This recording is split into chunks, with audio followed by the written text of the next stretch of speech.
నమస్కారం. స్త్రీల వ్రత ఫలితం కార్యక్రమానికి స్వాగతం. స్త్రీల వ్రత ఫలితం కార్యక్రమంలో మనం గోపూజ వ్రతం అలాగే గో త్రిరాత్రి వ్రతం గురించి తెలుసుకున్నాం కదా. ఇవాళ మనం గో ద్వాదశి వ్రతం గురించి తెలుసుకుందాం. నమస్కారం గురువుగారు. నమస్కారం అమ్మ. గో త్రిరాత్రి వ్రతం అలాగే గో పూజా వ్రతం గురించి చాలా చక్కగా వివరించారు స్త్రీలందరికీ. ఇవాళ గో ద్వాదశి వ్రతం అంటే ఏంటి, అసలు అది ఎలా చేసుకోవాలి, ఇది చేసుకోవడం వల్ల కలిగే ప్రయోజనాలు ఏంటి తెలియజేస్తారా? తప్పనిసరిగా.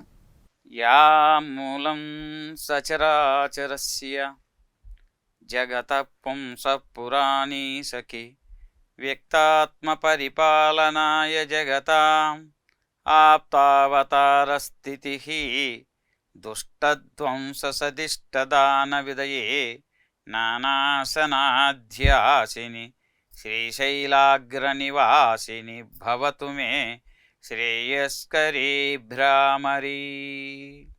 ఓం శ్రీమాత్రే నమః. గోద్వాదశి వ్రతం. ఈ గోద్వాదశి వ్రతాన్ని పూర్వము గోమతి అనేటటువంటి ఒక ఇల్లాలు ఉండేది.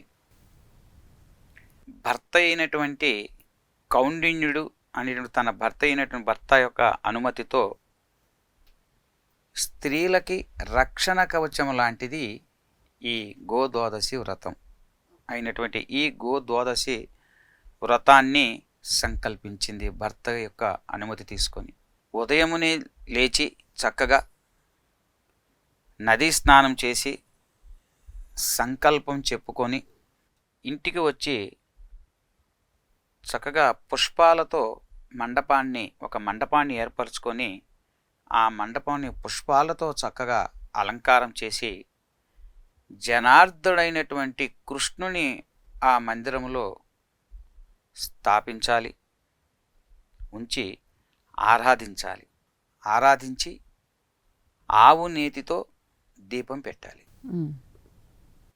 ఆవు నేతితో దీపం పెట్టి ఎక్కువ పాలు ఇచ్చేటటువంటిది సాధు అయినటువంటి మంచి లక్షణములు కలిగినటువంటి దూడతో సహా కలిగినటువంటి మంచి గోవుని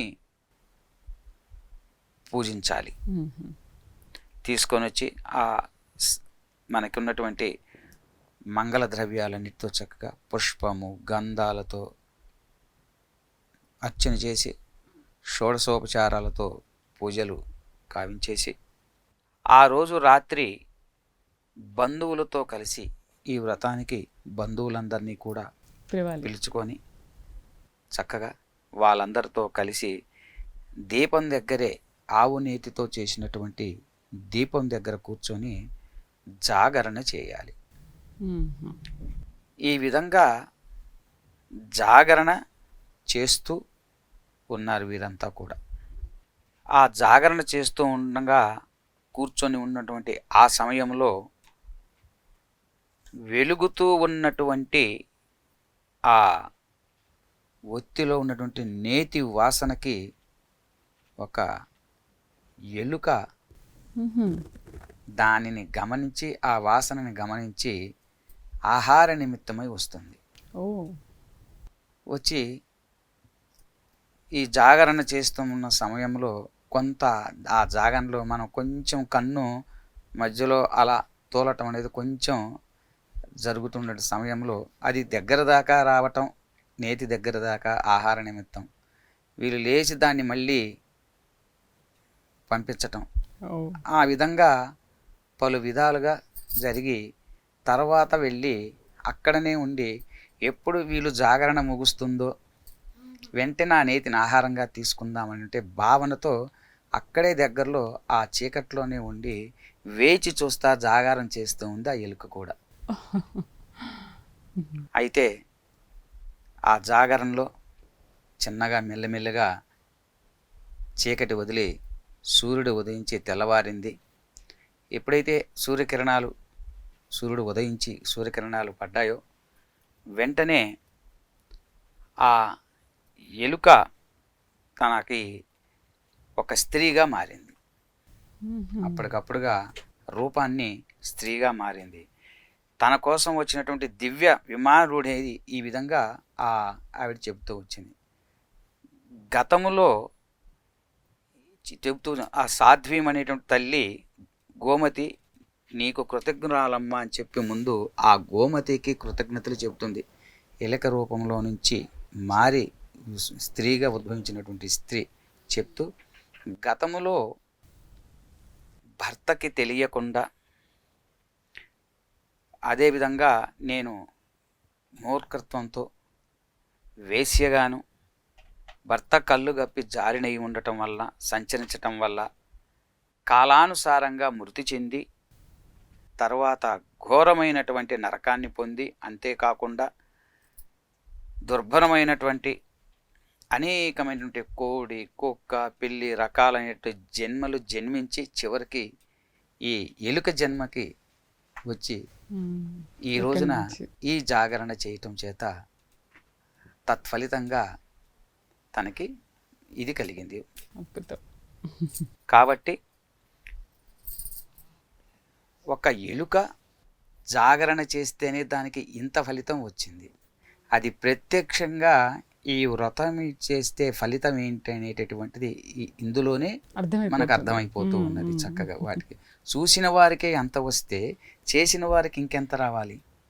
ఆ విధంగా పొందినటువంటి చూసిన తర్వాత ఈ ద్వాదశి వ్రత సందర్శన వలన ఆహారంతో నిద్రపోకుండా ఉండి జాగరణ చేయాలి.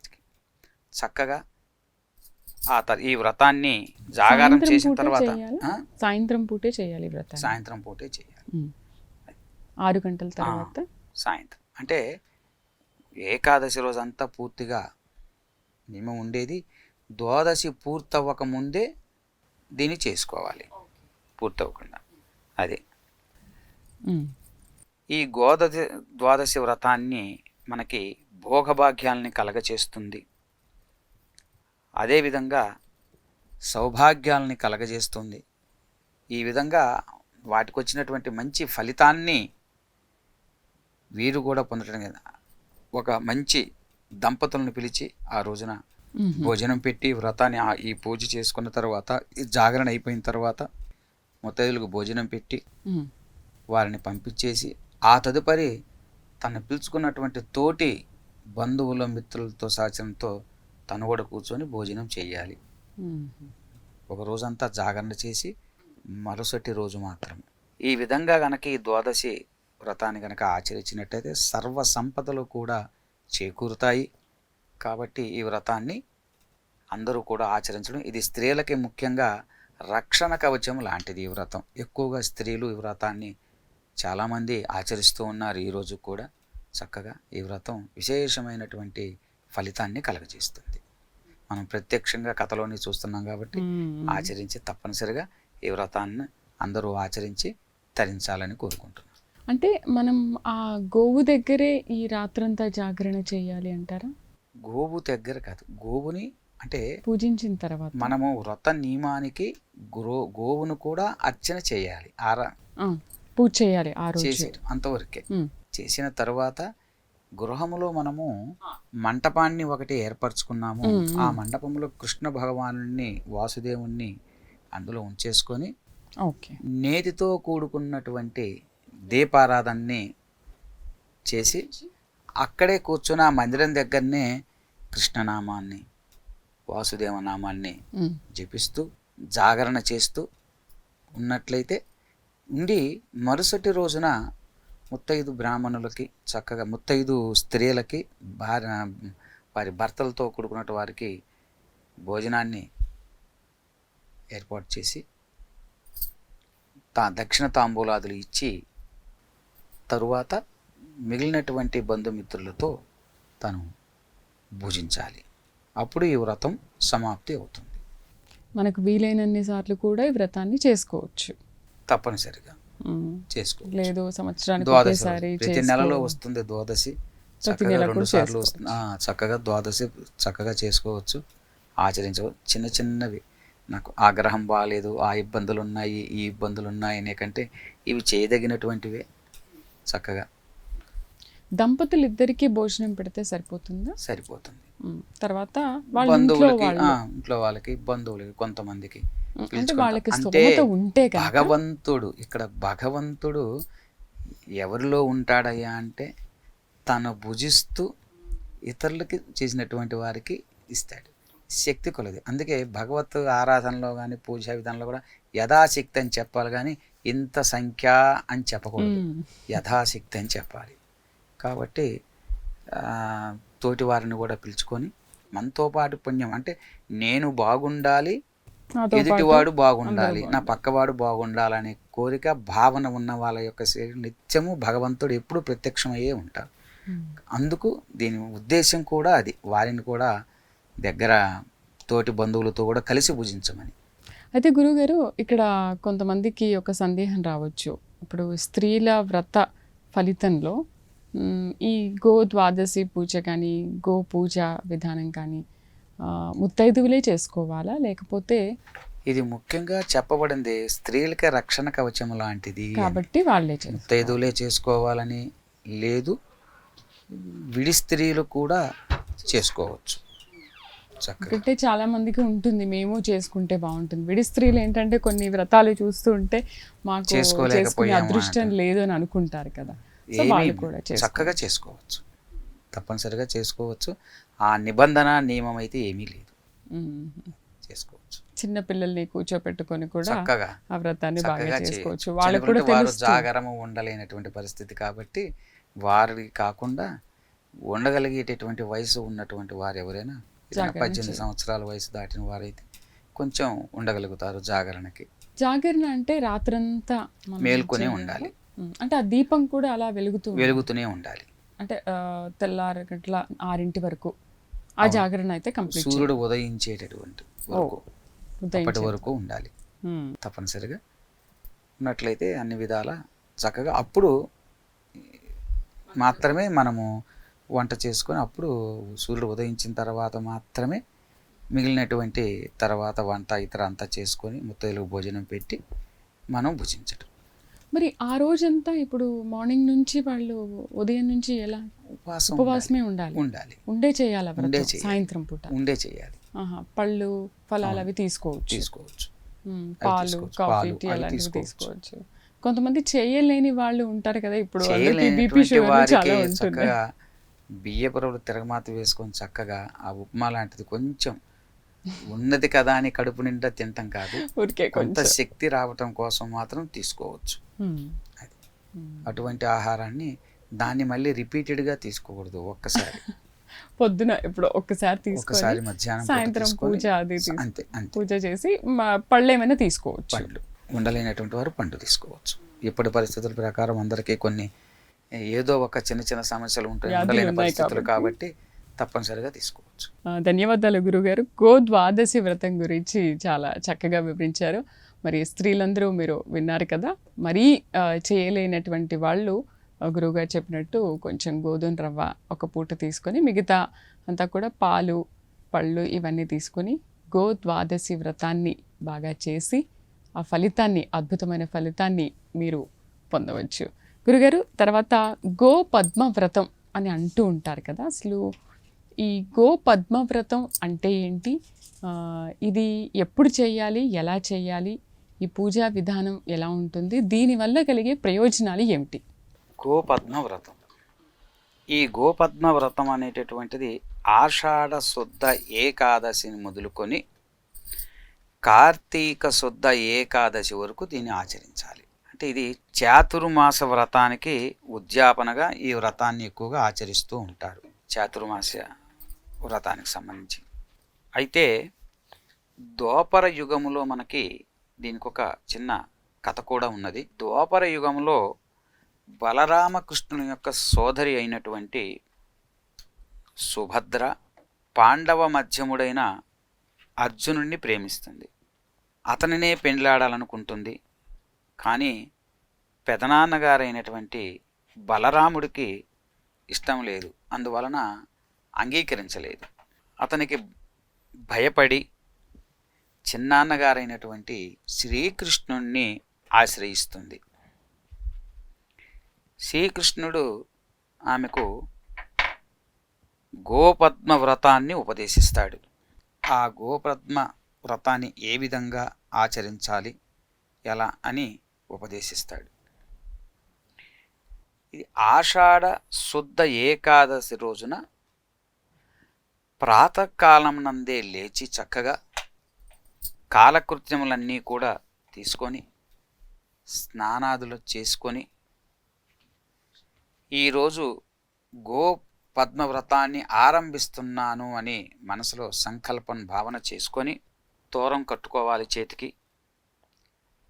అది మొదలు కార్తీక శుద్ధ ఏకాదశి వరకు కూడా చాతుర్మాస వ్రతాన్ని ఆచరించి ఏకాదశి రోజున ఉపవాసం ఉండి మరుసటి రోజైనటువంటి ద్వాదశి రోజున ద్వాదశి గడియలు దాటకుండా చూసుకోవాలి. దీంట్లో ద్వాదశి గడియలు దాటకుండా అరటి బోదెలు చెరుకు గడలతో చక్కగా ఒక మందిరాన్ని ఏర్పాటు చేసుకొని లేదా పందిరిగా అన్న తయారు చేసుకొని దాంట్లో సత్యభామ రుక్మిణీదేవి విగ్రహాలని వాటి మధ్యలో గోవును ఆనుకుని ఉన్నటువంటి కృష్ణుడి యొక్క ప్రతిమను బొమ్మని దాంట్లో మందిరంలో పెట్టుకొని చక్కగా కలశాలను స్థాపించి 33 పద్మాలతో పూజించాలి. అదేవిధంగా 33 మంది ముత్తైదువులకి భోజనం పెట్టాలి. అదేవిధంగా 33 పద్మరాగాలను కూడా బ్రాహ్మణులకు దానం ఇవ్వాలి. ఈ విధంగా ఈ వ్రతాన్ని ఆచరించాలి. ఈ విధంగా చాతుర్మాస్య వ్రతం 5 సంవత్సరాలు చేయాలి. ఇది ఒకసారి చేసేది కాదు. ఈ చాతుర్మాస్య వ్రతానంటే ఆషాఢం, శ్రావణం, భాద్రపదం, ఆశ్వీజం, కార్తీక. ఈ గో పద్మ వ్రతం అనేది 5 సంవత్సరాలు 5 సంవత్సరాలు కంటిన్యూగా చేయాలి. చేసిన తర్వాత 5 సంవత్సరాలు పూర్తయిపోయిన తర్వాత గోపద్మ వ్రతాన్ని చేసుకున్నటువంటి ఆఖరి వ్రతం రోజున 5 సంవత్సరాలు పూర్తయినటువంటి చివరి వ్రతం ఉంటుంది. ఆ చివరి వ్రతం రోజున 33 కలశాలను స్థాపించుకొని చక్కగా ఇది శక్తి మేరకు ఓం నమో భగవతే వాసుదేవాయ అని మనసులో మూలమంత్రంతో జపిస్తూ 33 పద్మాలతో అర్చన చేస్తూ 33 మంది ముత్తైదువులకి దంపతులకు కానీ చక్కగా 6 రకాలైనటువంటి పిండి వంటలతో వారికి భోజనాన్ని ఏర్పాటు చేసి తృప్తికరంగా పెట్టాలి. ఆ తర్వాత 33 బ్రాహ్మణులకి దానం చేయాలి. ఈ విధంగా చేసినట్లయితే ఈ గోపద్మ వ్రతము పూర్తవుతుంది.